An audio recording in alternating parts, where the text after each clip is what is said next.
दोस्तों, पंजाब और हरियाणा के किसान इस वक्त सरकार के खिलाफ मोर्चा खोल चुके हैं और मोर्चा इसलिए खोली गई है कि जो मौजूदा सरकार है एमएसपी को लागू नहीं कर रही है और इसको समर्थन कहीं ना कहीं जो विपक्षी पार्टी कांग्रेस पार्टी है वह किसानों के साथ खड़ी है। दोस्तों आपकी जानकारी के लिए बता दें, आज ये वही कांग्रेस पार्टी किसानों के साथ खड़ी है जो पहले भी कांग्रेस पार्टी का हाथ किसानों के खून से रंग चुका है। दोस्तों आपकी जानकारी के लिए बता दें, 1998 में मध्य प्रदेश में कांग्रेस पार्टी की सरकार थी और उस वक्त के मुख्यमंत्री दिग्विजय सिंह थे। दोस्तों 1998 में किसानों का फसल खराब हो गई थी। खराब फसलों की मुआवजे की मांग करने के लिए किसान आंदोलन कर रहे थे। दोस्तों मुल्तई तहसील के सामने दोस्तों मध्य प्रदेश में कांग्रेस पार्टी की सरकार 400 रुपया किसानों को मुआवजा देने के लिए तैयार हो गई थी, बट किसानों की मांग थी 500 रुपया और 500 रुपए के लिए किसान मुल्तई तहसील के सामने विरोध प्रदर्शन कर रहे थे और 100 रुपया मुआवजा कांग्रेस पार्टी ने नहीं बढ़ाया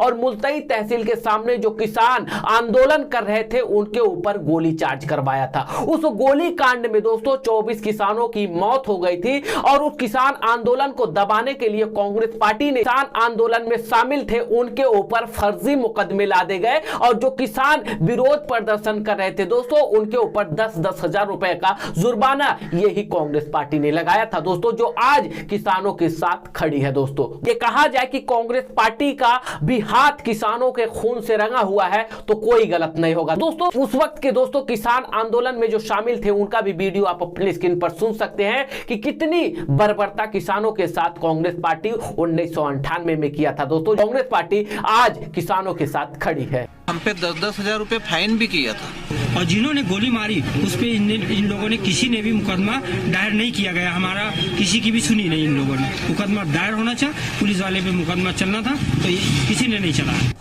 इस वक्त किसान आंदोलन कर रहे हैं। दोस्तों मैं किसान आंदोलन का समर्थन करता हूं, बट दोस्तों आपकी जानकारी के लिए बता दें कि देश के गृह मंत्री अमित शाह जी एक बार फिर इंडिया गठबंधन की राजनेताओं पर अपनी जातिवाद और तुष्टीकरण की राजनीति और परिवारवाद पर दोस्तों उन्होंने बयान दिया। गृह मंत्री अमित शाह जी का आरोप है कि सोनिया गांधी जी का जो लक्ष्य है वह राहुल गांधी जी का पीएम बनाने का लक्ष्य है, तो वहीं पश्चिम बंगाल के मुख्यमंत्री ममता बनर्जी जी का लक्ष्य है तो अपने भतीजे को सीएम बनाना है। तो वहीं उत्तर प्रदेश के पूर्व मुख्यमंत्री रह चुके मुलायम सिंह यादव के बेटे अखिलेश यादव जी को सीएम बना के गए। दोस्तों जितने भी तमाम इंडिया गठबंधन के राजनेता हैं उन पर उन्होंने दोस्तों परिवारवाद की राजनीति का आरोप लगाया और दोस्तों उन तमाम राजनेताओं का भी वीडियो आप अपनी स्क्रीन पर सुनिए जो आरोप देश के गृह मंत्री अमित शाह जी लगा रहे हैं। दोस्तों सोनिया जी का लक्ष्य राहुल जी को पीएम बनाना, पवार साहब का लक्ष्य बेटी को सीएम बनाना, ममता दीदी का लक्ष्य भतीजे को सीएम बनाना, स्टालिन का लक्ष्य अपने बेटे को सीएम बनाना, लालू प्रसाद जी का लक्ष्य अपने बेटे को सीएम बनाना, उद्धव ठाकरे का लक्ष्य अपने बेटे को सीएम बनाना और मुलायम सिंह जी बेटे को बनाकर ही गए। अब मुझे एक बात बताइए कार्यकर्ता भाइयों बहनों, जिनका लक्ष्य ही अपने बेटे बेटी भतीजों का कल्याण हो वो गरीब का कल्याण कर सकता है क्या? कभी नहीं कर सकता। इनका लक्ष्य ही अपने परिवार के लिए सत्ता हथियाना हो वो देश का कल्याण कर सकता है क्या? कभी नहीं। देश के गृह मंत्री अमित शाह जी यहीं पे नहीं रुकते। उनका यह आरोप है कि भारत की लोकतंत्र को खत्म करने के लिए, भारत में भ्रष्टाचार को बढ़ावा देने के लिए, भारत में जातिवाद की राजनीति करने के लिए, भारत में परिवारवाद राजनीति करने के लिए यह इंडिया अलायंस और कांग्रेस पार्टी शामिल थी। भारत के तुष्टीकरण जैसे तमाम मुद्दों को लेकर दोस्तों देश के गृह मंत्री अमित शाह जी इंडिया अलायंस और कांग्रेस पार्टी को भी निशाने पे लिया और उनका कहना है कि 10 सालों में प्रधानमंत्री नरेंद्र मोदी जी के नेतृत्व में रहते हुए भारत को विकास लोकतंत्र को मजबूत किया गया है। दोस्तों इसको लेकर देश के गृह मंत्री अमित शाह जी इंडिया अलायंस और कांग्रेस पार्टी को लेकर क्या कुछ आरोप लगा रहे हैं दोस्तों उनका भी वीडियो आप अपने स्क्रीन पर सुनिए। इंडिया अलायंस और कांग्रेस पार्टी इसकी देन इस देश के लोकतंत्र की स्पिरिट को खत्म कर, देश के लोकतंत्र को भ्रष्टाचार, परिवारवाद, तुष्टीकरण और जातिवाद से कलर्ड कर दी। कभी भी स्वतंत्र रूप से जनमत उभर कर न आए, इस प्रकार की लोकतांत्रिक व्यवस्था करने में परिवारवादी पार्टियां लगी रही। मोदी जी ने 10 ही साल में भ्रष्टाचार, परिवारवाद, तुष्टीकरण और जातिवाद को समाप्त कर विकास की राजनीति को मध्य बिंदु में लाया, जिसको देश की जनता ने स्वीकारा।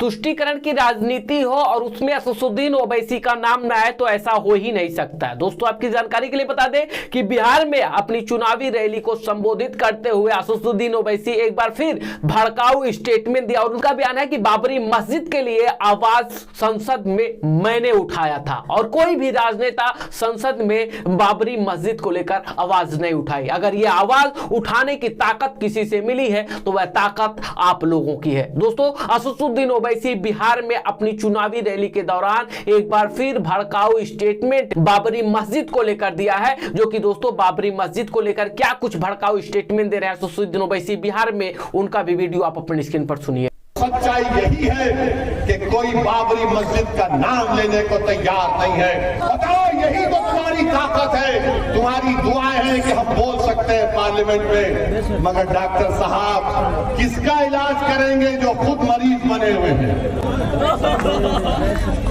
वो किसका इलाज करेंगे?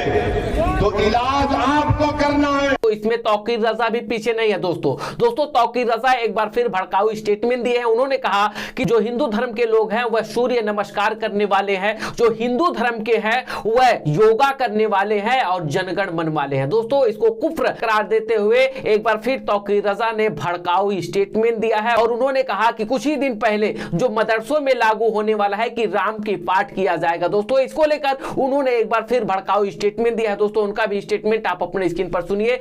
मन करने वाले लोग हो, कुफ्र पढ़ने वाले लोग हो, योगा करने वाले लोग हो, सूर्य नमस्कार करने वाले लोग हो, तुम पर कुफ्र आयद नहीं होता है। सारे कुफ्र का ठेका मैंने लिया हुआ है।